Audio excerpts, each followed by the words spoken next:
Hey guys, it's Matt from Life Turnaround Now. I want to give you my secret. It's not really a secret, but I want to give you something that has helped me sell millions of products, services, ideas, businesses, all that kind of stuff over the last 10, 15 years. And I'm going to tell you what it is right now, and I'm going to walk you through it and show you how it works. Okay, so if you sell something, or you're a business owner, or you're in the service industry, this could be what you're looking for. When I understood this one thing, okay, and I'm not kidding, when I understood this one thing, my career, my business, my income went this way, went up, right? A lot.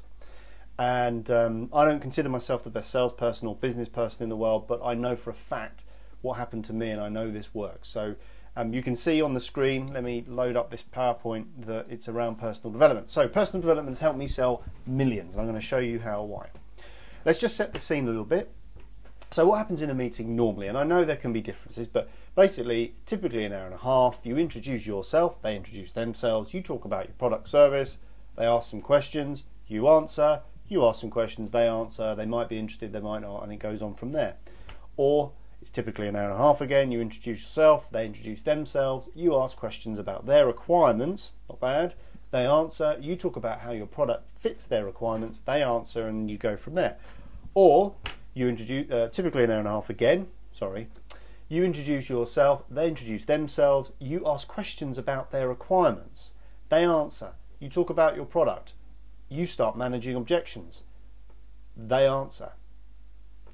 Now I know, some meetings can be different, depends on what product you sell, depends on whether it's a sort of product that you can sell there and then, or it's a relationship sell, if it's an extended consultative sell, maybe, or maybe you're in business and you don't consider yourself selling, you just think you're doing business. I understand, and I know where you're going. The problem is, and this all came about because someone contacted me the other day, and they were talking to me about managing objections, and how managing objections is something you should do straight away, right up front. I actually completely disagree with that. I think that's a method or way of selling. I think the problem a lot of people find, when you start managing objections, you start focusing on it and you lose the understanding of that person you're selling to. We are sold to so much in business now, and personally, when you're at home, you get sold to by stuff. You get sold to on the telly, sold to on the internet, sold to in business, sold to by friends, sold to all the time. That's a problem. And people are getting wise to it. They understand, whether it's even conscious or subconscious, they still know they're being sold to. When you manage objections, and you actually consciously have a process where you're managing objections, what you're doing, that person knows you're doing it, right? Generally. And they feel like you're maneuvering them to buy what you've got. And that's a problem. When people start to feel like you're maneuvering, right, that's a problem. The other problem is when you have clever methods to make it look like you're not maneuvering, but actually you are maneuvering, right? I have been great at that, right? I learned all these sales techniques, wasn't very good, then got very good at it, then learned these advanced ways and spin selling and all this other way of selling. The problem is, people know you're doing it. Even if they don't know the method that you're using, they get a feeling, right? They're human beings, they feel it from you. That's a problem.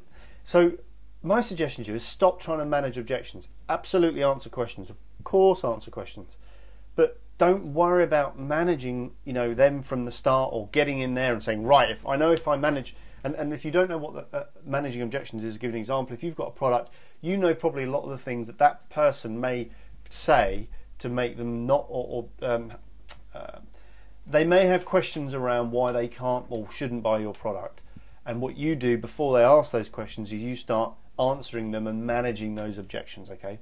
So what is the key? And I can tell you this is absolutely true. I was not bad, I was doing all right, I was selling here. Then when I learnt these things, this very simple things I'm about to show you, my businesses went like this, okay?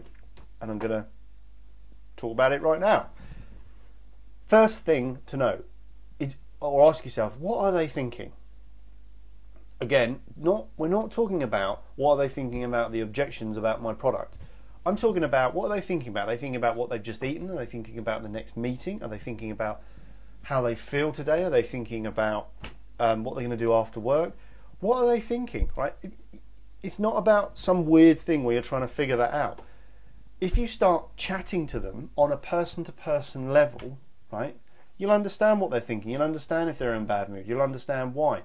You're going into the room, two people, right? You're not going in there as salesperson and buyer. That's just not right, okay? You shouldn't be thinking like that, right? If you read a lot of sales books, they'll talk about methods, how to maneuver around. But I have to tell you, when I started reading personal development books, that's when this change happened. Next thing is they're thinking, whatever, dude, right? So people don't care how much you know until they know how much you care.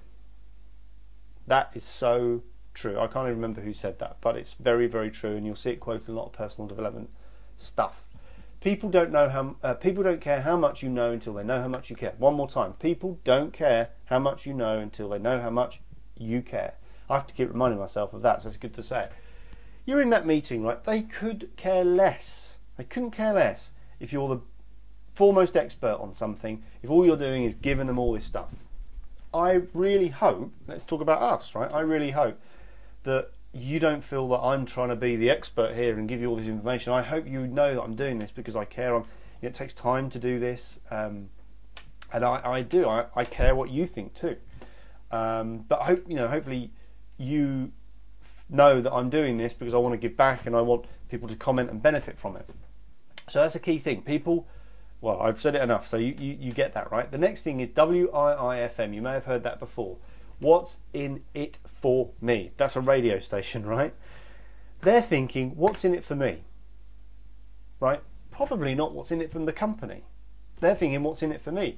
If they're the owner of the business, they might be thinking, what's in it for the company? But they are the company, right? If they have a manager, they're thinking, what's in it for me? If I buy this product from you or this service from you, will my boss be happy? Will it make me look good? Will I be, that's what you've got to think about. What's in it for me? The next thing is, would they do business with you again? Now, I know some people who are watching this have like a product you sell one time, and that may not matter as much to you, but they will always be thinking that. Would they do business with you again? They will be thinking that. And if you can answer that question to yourself, then you've probably come across in the right way. The other thing is, this is something now to ask yourself, is, was I direct and honest? And when I mean direct, I don't mean aggressively direct, like shaking them like this. I mean, did you waffle around the whole topic because you again were trying to maneuver, or did you just tell them straight, right? Why you want to do business with them, and what it would do if you were working with them, and that kind of thing? And were you honest? Okay, there have been times I have lost sales where, because someone asked me a question which they actually knew the answer to when I was a young salesman, I lied because I was under pressure, and they knew I lied. And they didn't buy from me. And they didn't buy from me because they knew if I lied once, then I could have lied again, right? And it's a tough lesson. So how do you get to all this? Personal development, okay? Personal development.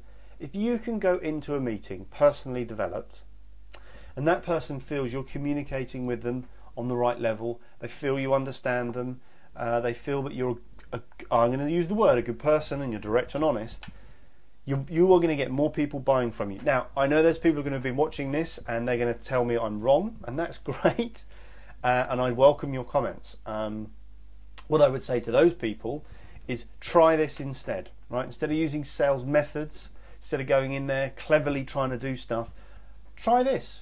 Pick up How to Win Friends and Influence People. Read that book. See how your sales increase, right?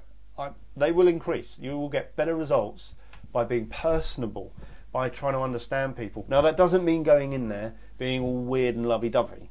It just means going in, being yourself, being open, and showing them what you've got and why, if they work with you, it would be a good thing. Guys, I really hope that helps. As I say, I'd love your comments. Do some video responses. Tell me I'm wrong. Tell me I'm right. Tell me you've had success. Tell me you have whatever. Be good to hear from you. I'll catch you soon.